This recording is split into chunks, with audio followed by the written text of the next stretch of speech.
Bismillahirrahmanirrahim.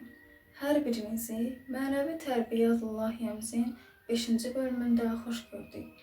Bugün sizlərlə bahəm Azərbaycanın milli qəhrəmanı olan General Polad Həşimov haqqında bəhs açacağıq. General Polad Həşimovun həyatına nəzər saldıqda görərik ki, onun həyatında əxlaq sadəcə yaxşı rəftarla bitmirdi. Onun üçün əsl əxlaq məsuliyyəti boynuna almaq, qorxmadan öndə getmək və cəmiyyətin dərdini öz rahatlığından üstün tutmaq idi. O, general idi, rahatlıqla arxada dura bilərdi. Fəqət o, ön cəbhəyə getdi.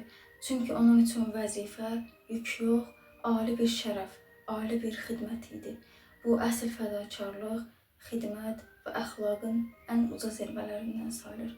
Hər birimiz bugün cəmiyyətdə şəhidlərin əxlaqını nümunə alaraq yaşasaq, onlar kimi işlərimizdə məsuliyyətli olsaq, onlar kimi hər işimizi Allaha xatir eləsək, onlar kimi heç kəsdən təşəkkür gözləmədən işlərimizdə sabit qədəm olmağı bacarsaq, gələcək nəsillər də çox gözəl, mərd, igid övladlar yetişdirər.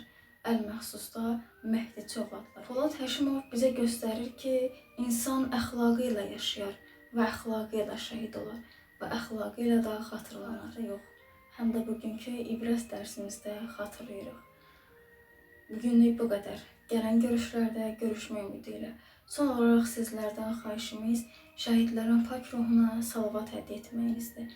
Hər daim şəhidlərin pak nəzərində olasınız. Xuda nigəhdar, iltiması dua.